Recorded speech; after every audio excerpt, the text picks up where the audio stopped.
Radikal Insan dan juga para tamu undangan semua, wabil khusus admin yaitu Mas Andi.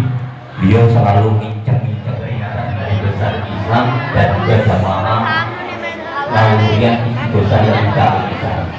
Dan pertempatan kali ini tentunya kami mengaturkan ribuan terima kasih yang sebesar-besarnya, terutama sekali pada segenap para panitia, baik bapak-bapak dan ibu-ibu dan juga para remaja putra-putri yang senantiasa sudah membantu daripada pelaksanaan peringatan Hari Besar Islam, yaitu memperingati Isra Mi'raj Nabi besar Muhammad Nabi Sallallahu Alaihi Wasallam. Dan berkenaan pada hari ini pun terlaksana dengan harapan dan doa kita bareng, wujud daripada hal rukun ini kita hadirkan bersama sebagai umat Nabi yang takzim kepada beliau, yang mudah-mudahan dengan pelaksanaan ini akan menambah, yaitu salah satu kerukunan antar sesama, yaitu mendatangkan ukhuwah Islamiyah. Warga lingkungan ini yang memberikan support, yang paling memberikan semangat kita, yaitu salah satunya adalah Bapak Erwin Saputra, pendukung donatur terbesar di acara ini. Ya, artinya beliau tidak mencalonkan apa-apa Bu, tapi beliau ini adalah tetap sebagai masyarakat lingkungan RT 30. Beliau adalah pengusaha yang bukan kita, yang nantinya akan dibawa akhirat sebagai tanggung jawab seorang muslim kepada agama kita. Agar terwujud kebersamaan ini, mari sama-sama hari ini kita peringati Isra Mi'raj dan juga ngaji bareng bersama Yang Misda, bersama beliau Bapak Kiai Haji Abah Ustadz Mangku Alam. Siap untuk ngaji bersama Pak Bu? Insya Allah mudah-mudahan semuanya mendapatkan berkah dari Allah Subhanahu wa Ta'ala. Amin.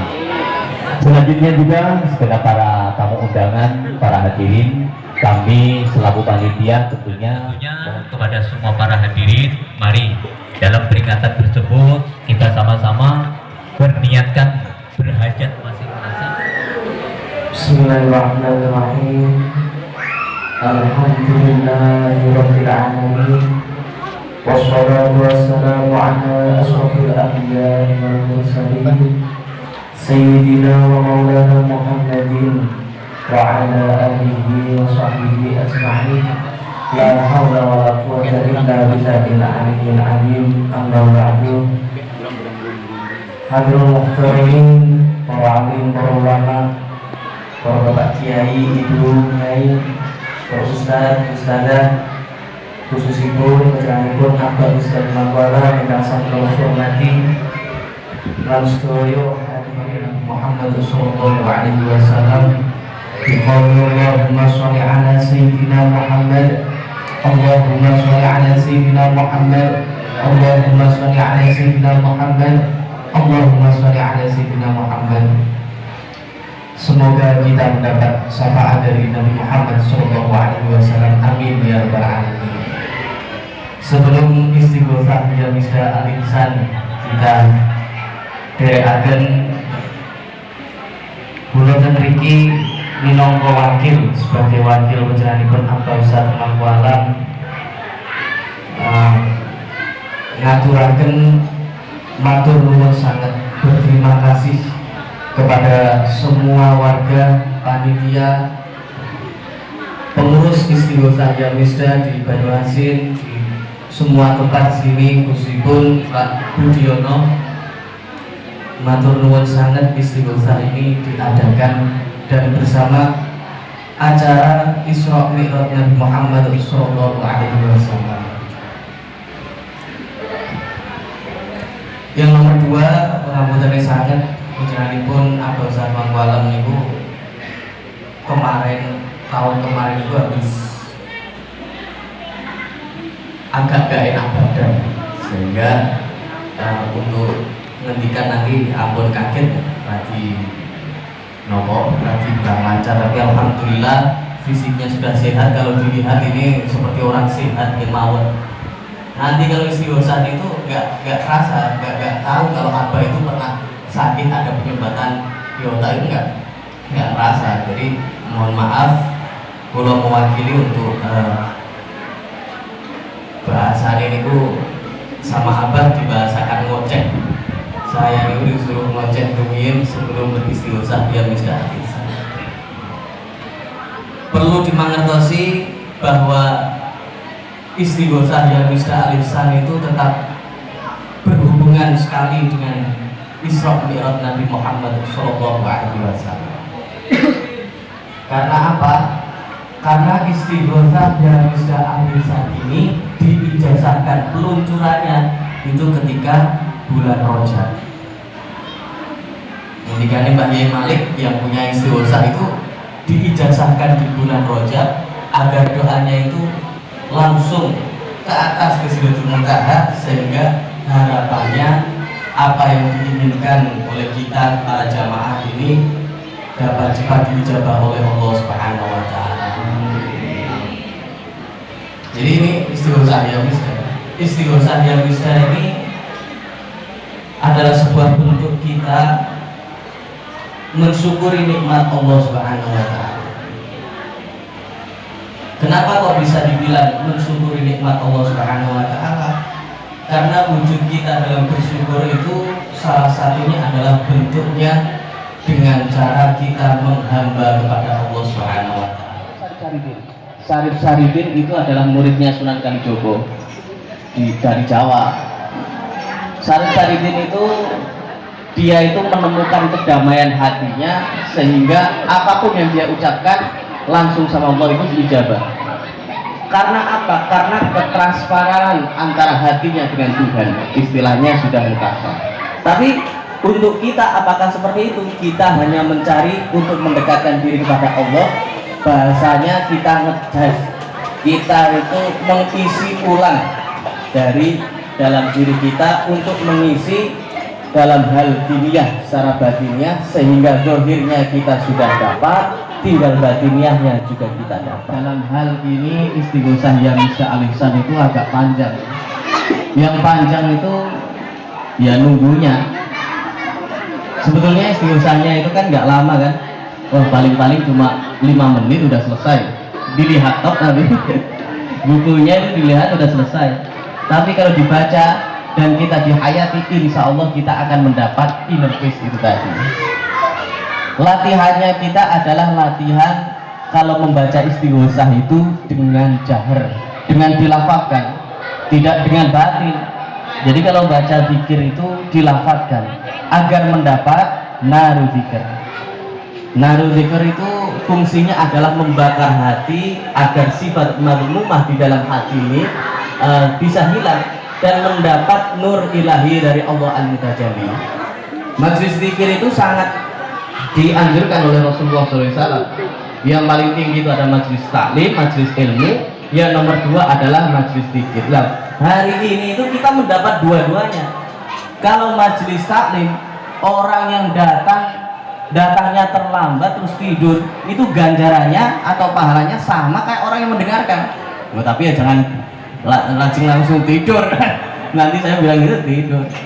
Yang kedua majlis zikir. Majlis zikir itu Allah itu ketika ada majlis zikir seperti ini, Allah Subhanahu wa taala itu memuji kita yang berkumpul di majlis zikir ini, diadukan kita, diceritani api-api lah para malaikat itu, sehingga malaikat iri dengan kita datang ke sini, sehingga ketika kita berdoa bukan hanya kita saja yang menjawab amin, tapi malaikat juga menjawab amin. Itulah ijabahnya doa ketika kita sudah dapat dekat dengan Allah Subhanahu wa taala.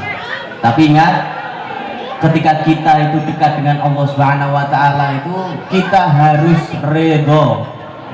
Karena apa? Karena dalam hadis qudsi dijelaskan qallallahu ta'ala idza ahabba qauman ibtalahum. Faman ridho falahu ridho, faman suhtun falahu suhtun. Jadi Allah Subhanahu wa taala itu ketika demen, suka, ahab kepada suatu kaum itu akan dicoba, akan ada cobaan yang turun kepada kaum tadi. Faman ridho, ketika kaum itu ridho kepada takdirnya Allah Subhanahu wa taala, falahu ridho, Allah Subhanahu wa taala juga ridho kepada kaum tadi.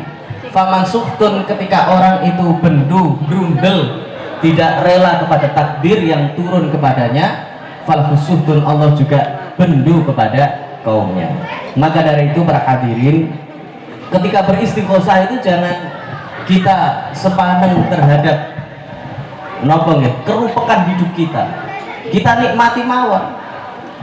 Nikmati dengan cara apa? Ya dengan cara kita ingat bahwa kita masih dapat bergerak. Itu alhamdulillah. Orang yang nggak bisa bergerak itu susahnya minta ampun. Untung kita masih diberi nafas. Orang yang udah nggak nafas, ya nggak hadir di sini. Sehingga nanti ditulis di surat ini, di arwahat. Kalau di daerah Jawa, di Bojonegoro itu ada arwahnya itu lebih banyak daripada yang hadir. Yang hadir itu 7 orang, paling 8 orang. Arwahnya itu ada 2000. Jadi yang hadir itu para arwah-arwah itu hadir semua. Yang hadir orangnya hanya 8 orang. Nah ini alhamdulillah arwahnya ada, orangnya juga ada banyak. Nah sehingga semoga kita mendapat keberkahan dalam mendatangkan rasa hub kita kepada Allah Subhanahu wa Ta'ala. Lajeng apa yang perlu kita koreksi dalam hal kita untuk melihat rasa syukur kita? Ya jangan dibuat susah, bahwa nikmatnya Allah itu lebih besar, bukan hanya dikasihkan kepada orang Islam saja, tapi semua makhluk di dunia ini itu diberi nikmat oleh Allah Subhanahu wa Ta'ala. Sampai-sampai Allah Subhanahu wa Ta'ala itu ngendikan, la in syakartum la azidannakum wa la in kafartum in adzabi lasyadid. Ketika kita bersyukur kepada Allah Subhanahu wa Ta'ala, kita niku diberi nikmat yang banyak. Ya sama seperti orang dikasih makan. Orang dikasih makan nanti kalau dia bilang ini nggak enak, ya nggak dikasih. Apalagi udah susah-susah dimasak, nggak dimakan. Ibu sama mama, ada ibu yang masak terus anaknya mau dikasih makan nggak mau, kudu diulang aja. Dulu saya kecil itu langsung dikeloloi sih karena nggak doyan makan, langsung dikeloloi. Tapi wala in kafartum inna adzabillahi syadid. Ketika kita kufur kepada nikmat, ya Allah Subhanahu wa Ta'ala itu ngapain ngasih nikmat ya, kalau nikmat saja tidak disyukuri. Jadi ketika ada takdir atau nasib kita yang kurang baik, prayoginya kita itu yang pertama itu bersyukur dulu. Karena apa? Ya karena nasib itu timbulnya ya dari Allah Subhanahu wa Ta'ala untuk kita. Apakah itu untuk cobaan kita dalam hidup atau tidak, yang penting adalah takdir itu minallah. Yang pertama adalah itu, sehingga takdir itu perlu disyukuri, baik itu takdir apapun. Lawang Nabi mawon, sekelas Nabi, mulai Nabi Adam sampai Nabi Muhammad, tidak ada satupun Nabi yang gak dicoba oleh Allah Subhanahu wa Ta'ala. Siapa cobaannya yang paling berat? Kira-kira Nabi siapa? Nabi sinten? Ayub. Kalau di kitab-kitab itu Nabi yang paling cobaannya berat itu bukan Nabi Ayub, tapi Nabi Yusuf. Nabi Ayub itu cobaannya, sebelum mendapat cobaan itu pernah ngerasain nikmat. Jadi sebelumnya itu Nabi Ayub itu ngerasain nikmat dulu, sampai kaya, istrinya banyak, lajeng diberi penyakit, hartanya dihilangkan, baru gerah. Itu yang pertama. Tapi kenapa kok Nabi Yusuf yang sering diceritakan? Karena mulai dari kecil dia itu tidak pernah mendapatkan cobaan yang enteng. Mulai dari lahir itu saudaranya itu nggak suka. Saking nggak sukanya dia dibuang di sumur. Selain dibuang di sumur, Nabi Yusuf diambil lagi, dibawa ke Mesir. Nah ini ada kisahnya, kisah hubnya Zulaikha kepada Nabi Yusuf. Panjang ceritanya kalau diceritain, mahal ini. Jadi ini kita buka bab tentang hub. Hub itu adalah cinta. Orang ketika berpikir itu berdasarkan hub agar bisa mendapatkan syukur, bisa ngerasain syukur, dan bisa merasakan suatu hal yang nikmat itu lewatnya hub. Makanya hub itu adalah pintu pertama manusia untuk mengenal Tuhan, untuk mengenal Allah Subhanahu wa taala adalah hub, rasa cinta. Kisahnya Zulaikha dan Nabi Yusuf. Zulaikha itu adalah wanita yang sebelum bertemu dengan Nabi Yusuf itu sama Allah Subhanahu wa taala sudah diberi petunjuk untuk menjadi wanitanya Nabi Yusuf. Di bahasa ngipinya, kalau bahasa orang Jawa itu mendapat pulungnya, itu Zulaikha dikasih tahu bakal menjadi istrinya wazir. Tapi ketika dilamar bukan wazir Nabi Yusuf, tapi wazir yang jadi istrinya pertama Zulaikha. Setelah Zulaikha menjadi istrinya wazir tadi, akhirnya Zulaikha itu masih mencari Nabi Yusuf sampai Nabi Yusuf itu dibeli oleh raja, dibeli lagi oleh Zulaikha. Dengan apa? Dengan segala cara agar Yusuf tadi bisa menjadi miliknya Zulaikha. Setelah Nabi Yusuf menjadi miliknya Zulaikha, Nabi Yusuf itu dari kecil sampai besar dipenuhi oleh Zulaikha. Lah, ketika besar cobaan kedua Nabi Yusuf itu sudah agak tertarik oleh Zulaikha. Zulaikha manggil ke kamar. Setelah manggil ke kamar, digoda oleh Zulaikha. Lah, kalau nasihul umam ya sudah wet itu. Oh, manusia. Ini Nabi Yusuf, dia bisa menjaga dirinya karena sabarnya itu. Dia berdoa daripada seperti ini lebih baik kenapa dia di penjara. Tapi saya juga bayangkan Nabi Yusuf niku mendapat separuh kegantengan seluruh dunia ini dikumpulkan menjadi Nabi Yusuf. Jangankan Nabi Yusuf, paling adik saya ya Fiza Ikromullah kesini, Gus Fiza itu kesini, wah ibu-ibu udah pengen foto semua ini sama Abah ya foto semua. Gus Azmi kesini ya foto semua. Apa artis Korea foto semua, apalagi kegantengan separuh dunia ini dikumpulkan di Nabi Yusuf.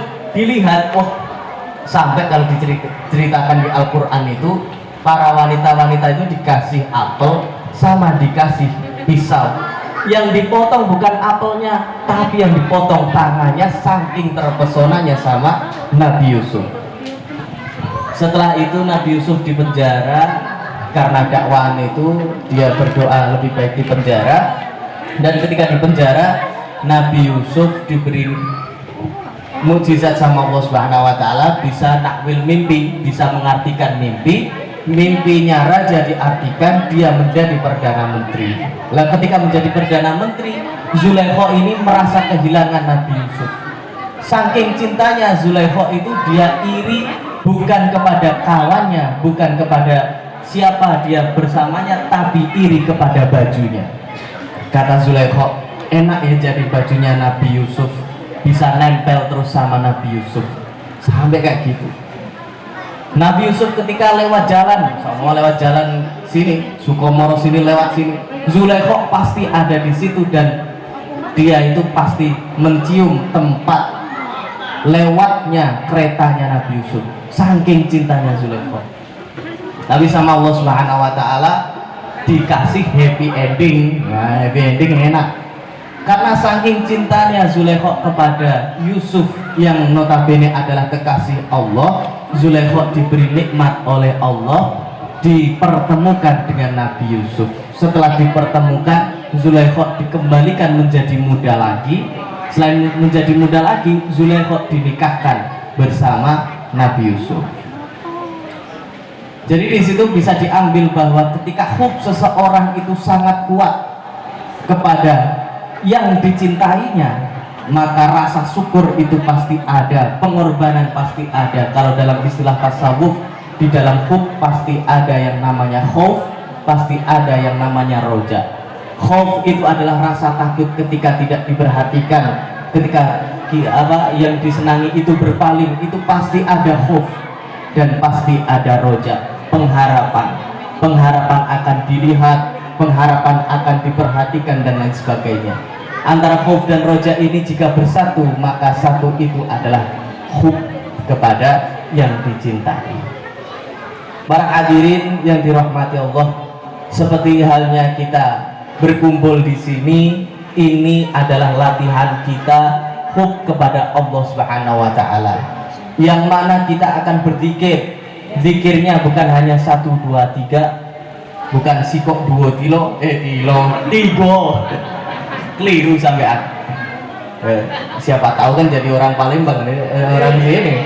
Maka mencoba sikok-sikok gitu. Jadi yang pertama kita berzikirnya itu sampai berapa? 333. Banyak, Pak. Banyak, Bu. Bukan bentuk kita berzikir hanya untuk berzikir, tapi berzikir kita untuk mengambil manfaat dan keberkahan dari Allah Subhanahu wa taala. Maka dari itu para hadirin, tadi kita serombongan itu sudah perjalanan ya, keliling ziarah ke makam-makam sesepuh-sesepuh sultan-sultan di Palembang. Kalau dari kisahnya itu memang Jawa dan Palembang itu selalu terikat, selalu beriringan. Mulai zaman kapan? Mulai zaman sebelum ada Islam.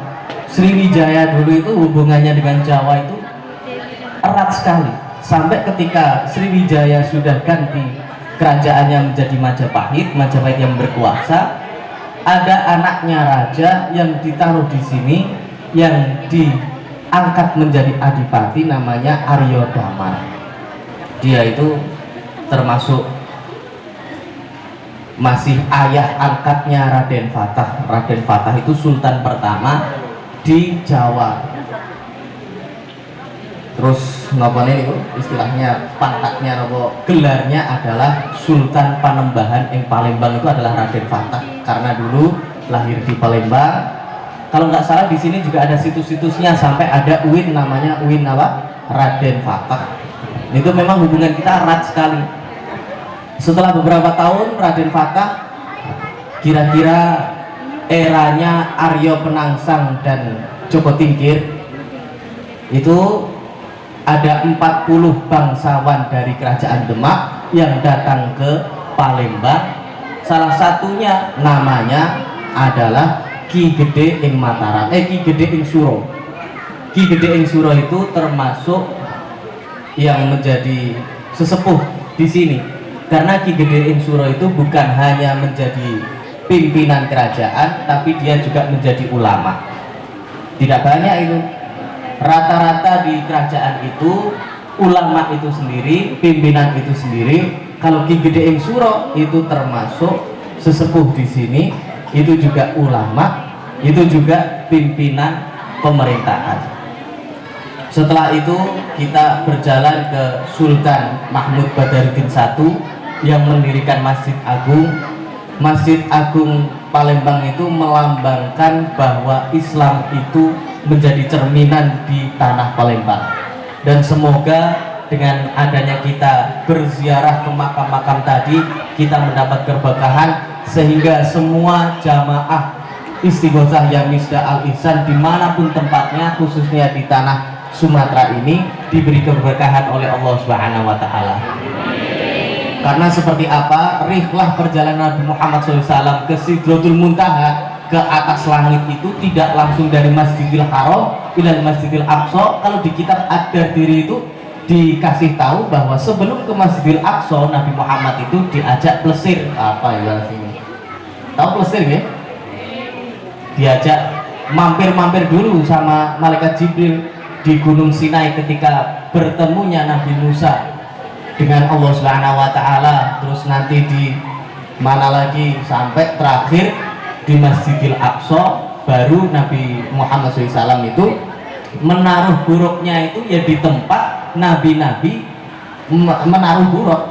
Jadi Nabi Muhammad itu juga diajak oleh malaikat Jibril untuk melihat-lihat tempat-tempat yang bersejarah, mulai tempat lahirnya Nabi Isa, tempat mihrabnya Maryam, tempat di Gunung Sinai bertemunya Nabi Musa dengan Allah Subhanahu wa taala.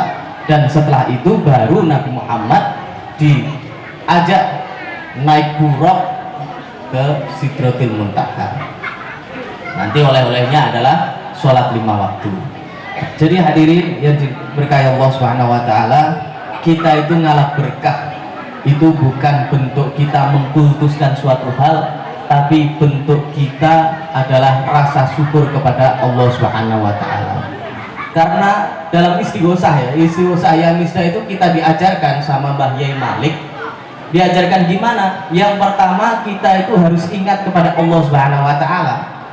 Setelah ingat kepada Allah Subhanahu wa taala, ingatlah kepada Nabi Muhammad SAW sebagai utusan yang mengenalkan kita kepada Allah Subhanahu wa taala. Zikirnya gimana? Habis la ilaha illallah, zikirnya adalah la ilaha illallah Muhammadur Rasulullah. Tapi jangan pandang Nabi Muhammad itu hanya sebagai utusan, karena Nabi Adam bertahun-tahun tidak diterima tobatnya, dan diterima tobatnya hanya karena nama Nabi Muhammad, sehingga Nabi Muhammad itu adalah Habibullah. Nah, kalau dalam istighosa la ilaha illallah Muhammadur Habibullah.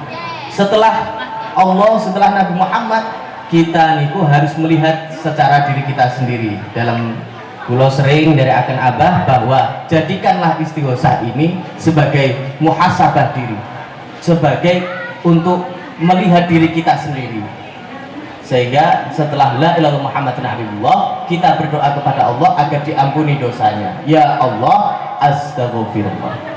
Setelah Allah, Nabi Muhammad dan istighfar, kita ingat Allah lagi. Ya Allah, subhanallah. Hanya dengan lafaz astagfirullah kita itu diampuni semua dosa.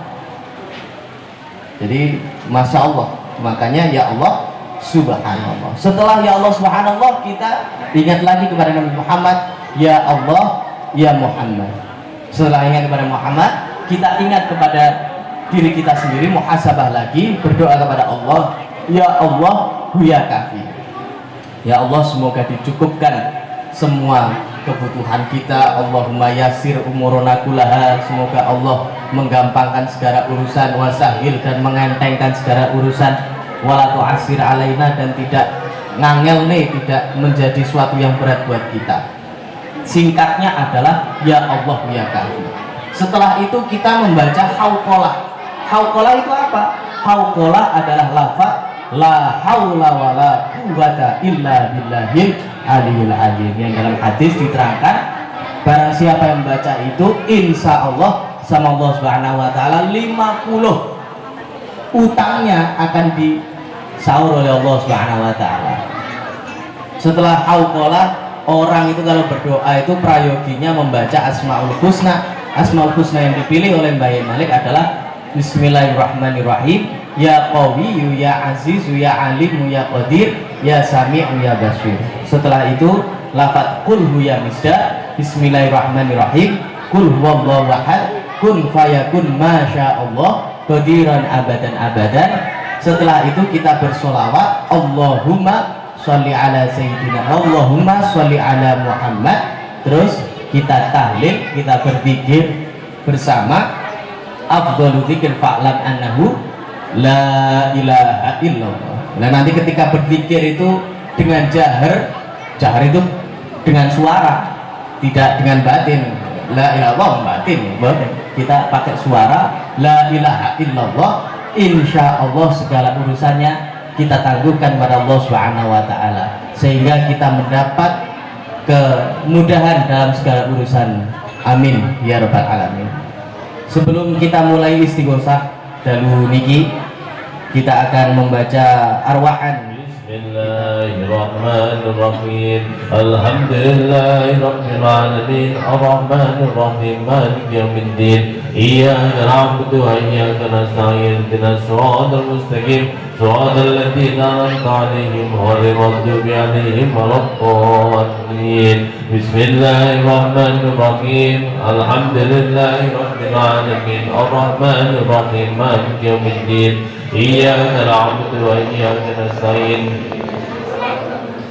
صراط الذين أنعمت عليهم غير المغضوب عليهم ولا الضالين بسم الله الرحمن الرحيم الحمد لله رب العالمين الرحمن الرحيم مالك يوم الدين إياك نعبد وإياك نستعين اهدنا الصراط المستقيم صراط الذين أنعمت عليهم غير المغضوب عليهم ولا الضالين بسم الله الرحمن الرحيم الحمد لله رب العالمين الرحمن الرحيم مالك يوم الدين إياك نعبد وإياك نستعين اهدنا الصراط المستقيم صراط الذين أنعمت عليهم غير المغضوب عليهم ولا الضالين رسول الله إلا الله محمد رسول الله لا إله إلا الله محمد رسول الله لا إله إلا الله محمد رسول الله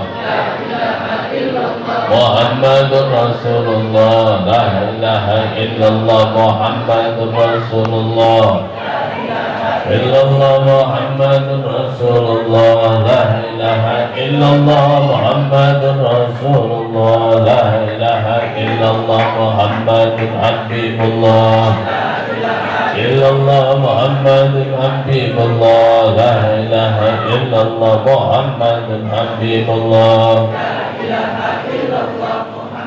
حبيب الله إلا الله محمد حبيب الله يا الله أستغفر الله يا الله أستغفر الله أستغفر الله يا الله أستغفر الله يا الله أستغفر الله يا الله أستغفر الله أستغفر الله يا الله أستغفر الله يا الله أستغفر الله سبحان الله سبحان الله يا الله سبحان الله يا الله يا محمد يا الله يا محمد يا محمد يا الله يا محمد يا الله يا محمد يا الله يا محمد يا الله يا محمد يا الله يا محمد يا الله يا محمد يا محمد يا الله يا كفي يا الله يا كفي يا الله يا كفي يا كفي يا الله يا كفي يا الله يا كفي يا كفي يا الله يا كفي يا الله يا كفي يا الله يا كفي يا الله لا حول ولا قوة إلا بالله العلي بسم الله هداية الله بسم الله بقوة الله بسم الله الرحمن الرحيم بسم الله سر الله بسم الله نور الله بسم الله أفعال الله بسم الله صفات الله بسم الله ذات الله بسم الله وجود الله بسم الله بعون الله بسم الله هداية الله بسم الله بقوة الله